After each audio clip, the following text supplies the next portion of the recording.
ഓണാട്ടുകാരക്കാരുടെ ആഘോഷങ്ങൾ ഇങ്ങനെ നടന്നുകൊണ്ടിരിക്കുകയാണ് കേട്ടോ. രാവിലെ എന്നും കാളമുട്ടി കഞ്ഞിയും കറിയും കാണും, പിന്നെ വൈകിട്ട് പായസമൊക്കെ കാണും. അതിനെല്ലാം ശേഷം നന്ദികേശന്മാരുടെ ശിരസുറപ്പിക്കൽ ചടങ്ങ് കഴിഞ്ഞു കഴിഞ്ഞാൽ വൈകുന്നേരങ്ങളിൽ കലാപരിപാടികളും കാണും കാളമൂട്ടിൽ.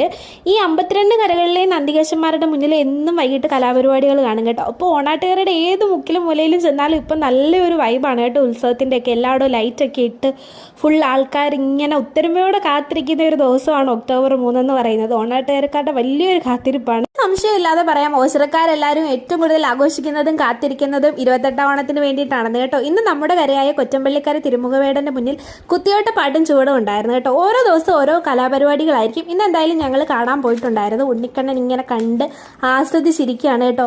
ആ പരിപാടിയുടെ ഇടയ്ക്ക് നല്ല മഴയുണ്ടായിരുന്നു. മഴയൊന്നും വകവെക്കാതെ എന്തുമാത്രം ആൾക്കാരാണ് നിൽക്കുന്നതെന്ന് കണ്ടോ. ഇതാണ് ഈ നാടിന്റെ പ്രത്യേകത. കരയുടെ ഏത് മൂലയിൽ ചെന്നാലും ഈ സമയത്ത് നിങ്ങൾക്ക് ഇതുപോലെ ഒരു ആൾക്കൂട്ടവും ഒരു ആഘോഷവും കാണാൻ പറ്റും കേട്ടോ.